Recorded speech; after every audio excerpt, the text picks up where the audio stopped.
மக்களுக்கு 8500 ரூபாய் கட்டாக்கட்டுன்னு வரும்னு சொல்லிட்டு இப்போ 3000 ரூபான்னு சொன்னா அப்ப விலைவாசி குறைஞ்சிருக்குன்னு ஒத்துக்கிறீங்களா? காஷ்மீர்ல விலைவாசி குறைஞ்சு போச்சு, அதனால உங்களுக்கு 8500 ரூபாய் வேண்டாம் 3000 ரூபாய் போறோம்னு ஒத்துக்கிறீங்களா? இலவசத்தை கொடுத்து தான் ஓட்டு வாங்கணுங்கிற ஒரு வெக்கமற்ற ஒரு சூழ்நிலையில நீங்க இருக்கீங்க. அதிமுகவில் என்ன பிரச்சனைனா அதுக்கிட்ட பெரிய தீவிரவாதிகள் சம்பந்தம் கிடையாது, குண்டர்கள் சம்பந்தம் வேணா இருக்குது. அது பிரிவினைவாதம் பேசாது. அதனால் அதனுடைய போராட்டம் எல்லாமே சாதாரணமாக தான் இருக்கும், வெங்காயம் நெருக்கி அழுகிற மாதிரி தான் இருக்கும், பெரிய இதெல்லாம் இருக்காது. ஆனால் திமுக போராட்டம் நடத்தினோன்னா அதுக்கு பின்புலத்தில் எத்தனையோ பேர் இருக்காங்க. மகாவிஷ்ணு வந்து பேசிட்டு போறாருன்னா உடனே டபால்னு ஒரு மாணவர் அணி வருது, அந்த இடத்துல பெரிய போராட்டம் வருது. என்னடா மாணவர் அணிங்கிறான். நான் அதிமுக சிறந்தது திமுக மட்டம் அப்படிங்கிற அடிப்படையில் நான் பேசலை. என்னை பொறுத்த வரைக்கும் இவங்க ரெண்டு பேருமே பங்காளிகள்ங்கிறது எனக்கு எடப்பாடி ஐயா புரிய வச்சுட்டார். ஒரு தப்பு நடந்தால் உடனே போராட்டம் நடக்க வேண்டாமா? மகாவிஷ்ணு விஷயத்தில் அவர் என்ன சொல்ல வர்றாரு? எடப்பாடியோட கருத்து என்ன? சனாதன ஒழிப்பை பற்றி அவருடைய கருத்து என்ன? 9 பேர் மேலே 1,30,000 கோடிக்கான சொத்து இருக்குன்னு சொல்லி ஏப்ரல் 14ஆம் தேதி கொடுத்த போது அவருடைய கருத்து என்ன? எங்கேயுமே வாய திறக்கலையே.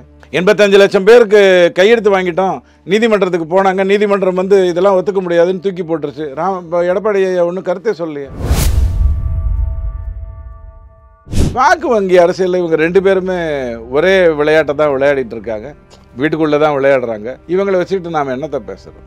நல்லா நடக்கட்டும்னு வாழ்த்து சொல்லலாம். அந்த ஏரியாவில் டாஸ்மாக் நல்ல விற்பனையாகவும் இருந்துட்டு போகலாம். இல்லை திருமாவளவன் ஐயா அவருடைய தோழர்கள்லாம் பண்ணியிருக்கக்கூடிய விதத்தில் ஒரு வாரம் 10 நாளைக்கு முன்னாடியே நிறையா வாங்கி வச்சுட்டு அன்றைய விட இன்றைக்கு குறைந்து தான் இருந்ததுன்னு சொல்லலாம், வாய்ப்பு இருக்கு.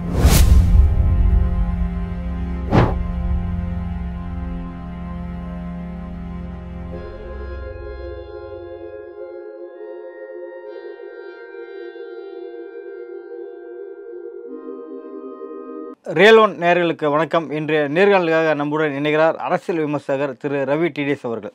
வணக்கம் சார். வணக்கம். ஆர்டிகல் 370 நீக்கப்பட்டதுக்கு அப்புறம் நடக்கிற முதல் தேர்தல் ஜம்மு காஷ்மீரில் தேர்தல் எப்படி வரப்போகுது சார்? இல்லை, நீங்கள் ஆர்டிகல் 370 பார்க்காதீங்க. கிட்டத்தட்ட 10 வருடங்களுக்கு பிறகு ஒரு கூட்டணி ஆட்சி நடந்த பிறகு நடக்க போகிற ஒரு மிகப்பெரிய தேர்தல். நம்பர் 1. 370 நீக்கினதுனால நடந்திருக்கிற ஒரே ஒரு நல்ல முக்கியமான ஒரு விஷயம் என்னென்னா, காஷ்மீர் என்பது இந்தியாவை சார்ந்ததுன்னு சொல்லாதவங்க கூட இப்போ ஆமாம் அப்படின்னு சொல்லியிருக்காங்க. ஒரு சட்டத்தை நிறைவேற்றணும், அதன் மூலமாக அங்கே வந்து ஒரு விஷயத்தை எடுத்தோம், ஆமாம் காஷ்மீர் வந்து இந்தியாவோட தான் ஒரு நாடு அப்படின்னு இது வரைக்கும் சொல்லாதவங்க கூட சொல்லக்கூடிய ஒரு நிலைமை வந்திருக்கு. நம்பர் 1. ஜம்முவில் எப்படியுமே பிஜேபி ஜெயிச்சிடும், காஷ்மீரில் அதுக்கு வேலையே இல்லை. காஷ்மீர் வந்து இஸ்லாத் சகோதரர்கள் நிறைய பேர் இருக்கக்கூடிய இடம். ஜம்மு வந்து எப்படி இருக்காங்கன்னு தெரியாத, ஆனால் ஜம்முவில் ஜெயிச்சிருவாங்க. போன வாட்டியும் அப்படி தான் நடந்தது. ஸோ ஜம்முவில் யார் ஜெயிக்கிறாங்களோ அவங்க தான் ஆட்சிக்கு வருவதற்கு வாய்ப்பு இருக்குது. ஏன்னா அவங்ககிட்ட தான் லம்பாக சீட் இருக்கும். அங்கே வந்து பிரிச்சுப்பாங்க. உமர் அப்துல்லா தனியாக நிற்பார், அவர் பிரிச்சுப்பார். ஃபருக் அப்துல்லா தனியாக நிற்பார், அவர் பிரிச்சுப்பார். முஃப்தி தனியாக நிற்பாங்க. அங்கே இருக்கக்கூடிய ஊஃபா சட்டத்தில் தீவிரவாதிகளை அனுப்பிச்சி வச்ச ஒரு கட்சி இருக்குது, அது கூட 4 சீட்டு ஜெயிக்கலாம். ஆக அங்கே வந்து ஒரு நல்ல கூட்டணி ஆட்சி திரும்பவும் அமையும். ஆர்எஸ்எஸ்லேருந்து ராம் மகதேவ் போயிருக்காரு, அவர் தான் அந்த போன முறை அந்த ஆட்சி நடப்பதற்கு காரணமாக இருந்தவர். வாஜ்பாயை தான் அங்கே வந்து தேர்தலுங்கிற ஒன்றே சிறப்பாக நடக்கிறதுக்கு முக்கிய காரணமாக இருந்தவர். அது வரைக்கும் காஷ்மீரை பற்றி யாரும் கவலைப்படலை, ஏன்னா அங்கே நேரு ஐயாவுக்கு நிறைய நிலம் இருக்குது. அது அப்படியே எப்படி இந்தியாவில் பிரதமர் பதவி கொள்ளு தாத்தா பாட்டி அம்மா பையன்னு வந்ததோ அந்த மாதிரி அந்த நிலங்களும் வந்து கொண்டிருந்தது. ஜம்மு காஷ்மீரை பொறுத்த வரைக்கும் இன்றைக்கி அங்கே ஜனநாயகம் இருக்குங்கிற ஒரு எண்ணம், மக்கள் சுலபமாக வாழலாம், இயல்பாக வாழலாம், அங்கே முதலீடுகள் வரும், முதலீடுகள் வந்திருக்கிறது, அந்த ஸ்ரீநகர் ஏர்போர்ட் வந்து நிறைய மாற்றங்களை பார்க்கிறது அப்படிங்கிற ஒரு குதூகலத்தோட இந்த தேர்தல் நடக்க போகுதுன்னு சொல்லுங்கள், நான் அதை ஏற்றுக்கிறேன். இல்லை, அங்கே நடக்க வர இந்த தேர்தல் வந்து பாஜகவுக்கு ஒரு பின்னடைவு தான் ஏற்படுத்த போகும்னு சொல்லிட்டு காஷ்மீரில் பின்னடைவுங்கிறதுக்கு ஒன்றுமே இல்லை. ஏன்னா 0க்கு கீழே ஒன்றும் கிடையாது. மல்லிகார்ஜுன கார்கே அதுதான் தொடர்ந்து அங்கே சொல்லிட்டு வர பிரச்சார பொதுக்கூட்டத்தில். அதுவும் பார்த்தீங்கன்னா அங்கே இருக்க மகளிருக்கு மாதந்தோறும் 3000 ரூபாய் நாங்கள் தர போகிறோம் அப்படின்னும் சொல்லியிருக்காரு. ஏன்னா எனக்கு புரியல, இது என்ன கட்சி விரோத செயலாக இருக்குது. ராகுல் காந்தியை 8500 ரூபாய் கொடுக்குறேங்கிறாரு. அது நாடாளுமன்ற தேர்தல், இது சட்டமன்ற தேர்தல். மக்களுக்கு தானே கொடுக்க போகிறீங்க. நாடாளுமன்றத்துக்கு கொடுத்தா என்ன, இதுக்கு கொடுத்தா என்ன? இப்போ வந்து ஒரு இஸ்லாத் சகோதரர்கள் ரம்ஜான் அன்னைக்கு உங்களுக்கு 1000 ரூபாய் கொடுக்கலாம், அதே இந்து பண்டிகையின் போது 500 ரூபாய் கொடுக்கலாம். அதில் ஒன்றும் தப்பு கிடையாது. மனசு வந்து அந்த இடத்துல ஒன்றும் குறைஞ்சிடல, ரெண்டுமே நல்ல மனசு தான். இது என்னுடைய பண்டிகை அதனால் நான் கொடுத்தேன், இது உன்னுடைய பண்டிகை அதனால் நீ கொடுத்தேன்னு சொல்லலாம். நாடாளுமன்ற தேர்தலுக்கும் சட்டமன்ற தேர்தலுக்கும் என்ன வித்தியாசம் இருக்குது? மக்களுக்கு 8500 ரூபாய் கட்டாக்கட்டுன்னு வரும்னு சொல்லிட்டு இப்போ 3000 ரூபான்னு சொன்னால் அப்போ விலைவாசி குறைஞ்சிருக்குன்னு ஒத்துக்கிறீங்களா? காஷ்மீரில் விலைவாசி குறைஞ்சி போச்சு, அதனால் உங்களுக்கு 8500 ரூபா வேண்டாம் 3000 ரூபா போகிறோம்னு ஒத்துக்கிறீங்களா? இலவசத்தை கொடுத்து தான் ஓட்டு வாங்கணுங்கிற ஒரு வெக்கமற்ற ஒரு சூழ்நிலையில் நீங்கள் இருக்கீங்க. நீங்கள் தான் அப்படி இருக்கீங்க.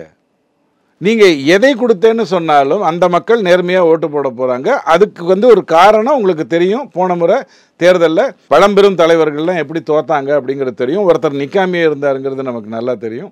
ஃபருக் அப்துல்லா போட்டியே இடல தெரியும். எல்லா விஷயங்களும் தெரியும். ஜம்மு காஷ்மீரில் தேர்தல் நடக்காது அப்படின்னு சொன்னாங்க, நடக்க போகுது. மாநில அந்தஸ்து போயிடுச்சு அப்படின்னாங்க, இல்லை மாநில அந்தஸ்து அங்கே வரப்போகிறது. இஸ்லாத் சகோதரிகள் இந்தியாவில் இருக்கக்கூடிய யார் வேண்டுமானாலும் போய் காஷ்மீரில் நிலம் வாங்கலாம், நடக்க போகுது, நடந்துக்கிட்டு இருக்கு. இந்தியர்கள் யாராக இருந்தாலும் அங்கே போய் வாங்கலாம். இடஒதுக்கீட்டில் பாரபட்சம் இருந்தது ஜம்மு அண்ட் காஷ்மீரில், இப்போ அந்த பாரபட்சம் தூக்கப்பட்டுருச்சு. அது இப்போ நடந்திருக்கு. இதுக்கு முன்னாடி இடஒதுக்கீட்டில் பாரபட்சம் இருந்தது, இடஒதுக்கீடுங்கிற பேச்சே அங்கே இல்லாமல் இருந்தது. இப்போ அது வரப்போகுது. இப்படி காஷ்மீர் மக்களுக்கு நிறைய நல்லது நடக்க போகுதுன்னு நான் பார்க்குறேன். தேர்தல் ரிசல்ட் எதுவாக இருந்தாலும் எனக்கு ஒரு விஷயம் தெரியும், ஜம்முவில் கண்டிப்பாக பிஜேபி தெளிவாக கொடி நடும். காஷ்மீரில் நல்ல சகோதரர்கள் தேர்ந்தெடுக்கப்பட்டு வருவாங்க. தீவிரவாதிகள்லாம் வராமல் இருந்தால் கொஞ்சம் நல்லதுங்கிறது என்னோட அபிப்பிராயம். ஃபருக் அப்துல்லாவை விட, ஓமர் அப்துல்லாவை விட, முஃப்தியை விட தீவிரவாதிகள் ஒன்றும் பெருசு இல்லை. ஆனால் தண்டனை குற்றச்சாட்டு கூட இருக்கக்கூடியவங்க வராமல் இருந்தால் நல்லதுன்னு மட்டும் நம்ம பார்க்கலாம். ஆனால் 10 வருடத்துக்கு முன்னாடி, 5 வருடத்துக்கு முன்னாடி, நான் 3 வருடத்துக்கு முன்னாடி இந்தியாவுடைய கொண்டை, இந்தியாவுடைய தலை காஷ்மீர் அப்படிங்கிற அந்த ஒரு அற்புதமான விஷயம் மறுதளிக்கப்பட்டவர்கள் கூட இப்போ இல்லை, அது சேர்ந்து தான் அப்படின்றத ஒத்துப்பாங்க. அந்த நல்ல விஷயத்தை நான் பாராட்டுறேன். திமுக அரசை கண்டித்து அதிமுக ஒரு ஆர்ப்பாட்டத்தை அறிவிச்சிருக்காங்க. அதுக்கு முன்னாடி பார்த்தீங்கன்னா விசிகாவும் ஒரு மாநாட்டை அறிவிச்சிருக்காங்க, போதை ஒழிப்பு மாநாடு. ஸோ இந்த ரெண்டுமே மோடி ஒழிப்பு மாநாடு, அதான் போதை ஒழிப்பு. போதையா? எனக்கு மோடி ஒழிப்புன்னு சரி, ஏன்னா அதுதான் 3 வாட்டியாக தோற்று போயிடுச்சு. இதுக்கப்புறம் இவங்க இல்லை போதை ஒழிப்பு மாநாடு. சரி, போதை. இது ரெண்டுமே திமுக அரசுக்கு ஒரு நெருக்கடி கொடுக்க வாய்ப்பு இருக்கா? ஒன்றும் இல்லைங்க, அவங்க விளையாடிட்டு இருப்பாங்க. சினிமாவில் சேஞ்ச் ஓவர் ஷாட்டுன்னு இருக்கும். ஒரு சீரியஸான சீனு, அதுக்கு அடுத்தது சீரியஸான சீன், நடுவில் ஒரு காமெடியை கொண்டு வருவாங்க, அல்லது நடுவில் ஒரு பாட்டு கொண்டு போவாங்க, இல்லைன்னா நடுவில் ஒருத்தர் ஒரு பெண் அப்படியே நடந்து போயிட்டே இருக்கிற மாதிரி ஒரு, இதுக்கு பேர் சேஞ்ச் ஓவர் ஷாட்டுன்னு சொல்லுவாங்க. தொடர்ந்து சீரியஸாகவே இல்லை, எடப்பாடி எப்படியோ ஒரு நெருக்கடி கொடுப்பாரு இல்லையா? இப்போ நீங்கள் சொன்ன மாதிரி பார்த்தீங்கன்னா அதிமுக ஆட்சியில் இருக்கும்போது தொடர்ந்து திமுக நெருக்கடி கொடுத்துட்டே இருந்தாங்க. அவங்கள எந்த இதுலையும் இல்லாமல் எல்லாத்திலுமே ஒரு நெருக்கடி கொடுத்து அதிமுக. இப்போ எடப்பாடி அந்த ஹேண்டில் பண்ணுறாரா? அதிமுகவில் என்ன பிரச்சனைனா, அதுக்கிட்ட பெரிய தீவிரவாதிகள் சம்பந்தம் கிடையாது, குண்டர்கள் சம்பந்தம் வேணால் இருக்குது. அது பிரிவினைவாதம் பேசாது. அதனால் அதனுடைய போராட்டம் எல்லாமே சாதாரணமாக தான் இருக்கும். வெங்காயம் நெருக்கி அழுகிற மாதிரி தான் இருக்கும், பெரிய இதெல்லாம் இருக்காது. ஆனால் திமுக போராட்டம் நடத்தினா அதுக்கு பின்புலத்தில் எத்தனையோ பேர் இருக்காங்க. மகாவிஷ்ணு பேசிட்டு போறாருன்னா உடனே டபால்னு ஒரு மாணவர் அணி வருது, அந்த இடத்துல பெரிய போராட்டம் வருது. என்னடா மாணவர் அணிங்கிறான். அவங்க தாத்தா கூட ஸ்கூலுக்கு போகலைங்கிறத அங்கே இருக்கிறவங்க கண்டுபிடிச்சிருப்பாங்க. ஆனால் அவன் நடக்குது. ஏன்னா இவங்களுக்கு ஒரு பின்புலம் இருக்குது. திமுகவுக்கு பக்கத்தில் சப்போர்ட் பண்ணுறதுக்கு நிறைய பேர் இருக்காங்க. நீங்கள் அதை ஞாபகம் வச்சுக்கணும். எந்த ஹோட்டலில் தண்ணி இருக்கோ அவன் தான் சட்னியை கொடுத்துக்கிட்டே இருக்க முடியும், தீந்து போனால் கூட. அதிமுகவுக்கு அப்படி கிடையாது. அதிமுகவுக்கு கொஞ்சம் மென்மையாக தான் டீல் பண்ணி ஆகணும். நான் அதிமுக சிறந்தது, திமுக மட்டம் அப்படிங்கிற அடிப்படையில் நான் பேசலை. என்னை பொறுத்த வரைக்கும் இவங்க 2 பேருமே பங்காளிகள்ங்கிறது எனக்கு எடப்பாடி ஐயா புரிய வச்சுட்டார். இந்த போராட்டங்கள் மூலமாக நீங்கள் என்ன சாதிக்க விரும்புகிறீங்க? தெருத்தரவாக நடக்க வேண்டிய அவசியம் இருக்குது, சந்திக்க நடக்க வேண்டிய அவசியங்கள் இருக்குது. எல்லாத்துலேயும் வாய மூடிட்டு உட்காந்துட்டு ஒரு பெரிய மாநாடு, ஒரு பெரிய மேடை, அந்த இடத்துல ஒரு போராட்டம் நீங்கள் நடத்துறீங்கன்னா உங்களுக்கு நீங்களே கூட்டத்தை கூட்டுக்கொள்வதற்காக அதை செய்கிறீங்கன்னு நான் எடுத்துக்கலாம். ஆனால் இந்த மாதிரியான போராட்டத்தை நடக்க பின்னாடி இருக்கிற ஆபத்தை நான் உங்களுக்கு ஏற்கனவே சொல்லியிருக்கேன். ஒரு ஆள் காலையில் கிளம்புறான், போயிட்டு வர்றான் அப்படின்னா அவங்ககிட்ட பெரிய தவறுகள் வந்துடாது. திடீர்னு ஒரு 200 பேர் 300 பேர் ஒரே இடத்துல சந்திச்சாங்கன்னா ஆப்போசிட் அட்ராக்ட்ங்கிற அந்த ஒரு சூழ்நிலை வரும். நிறைய தவறுகள் நடக்கும், வன்முறையாளர்கள் உருவாவாங்க. ஆனால் என்னை பொறுத்த வரைக்கும் ஒரு நம்பிக்கை அதிமுகவில் அப்படி இருக்காது. ஏன்னா அதிமுக தொண்டனை பொறுத்த வரைக்கும் அவன் தேசத்துக்கு எதிராக செயல்பட மாட்டான், அவன் பிரிவினைவாதத்தை நோக்கி போகவே மாட்டான், எனக்கு நல்லா தெரியும். அந்த அடிப்படையில் இந்த போராட்டங்கள்லாம் நடக்கட்டும். ஆனால் நீங்கள் செய்ய வேண்டியது ஏகப்பட்டது இருக்குது. அண்ணாமலை ஐயா பலமுறை சொல்லியிருக்காரு, 4 வருஷம் படுத்து தூங்குறீங்க, கடைசி வருஷம் போராட்டம் நடத்துறீங்க, இது என்னங்க அரசியல்? ஒரு தப்பு நடந்தால் உடனே போராட்டம் நடக்க வேண்டாமா? மகாவிஷ்ணு விஷயத்தில் அவர் என்ன சொல்ல வர்றாரு? எடப்பாடியோட கருத்து என்ன?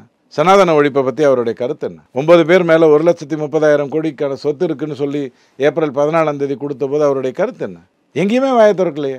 85 லட்சம் பேருக்கு கையெழுத்து வாங்கிட்டோம், நீதிமன்றத்துக்கு போனாங்க, நீதிமன்றம் வந்து இதெல்லாம் ஒத்துக்க முடியாதுன்னு தூக்கி போட்டுருச்சு.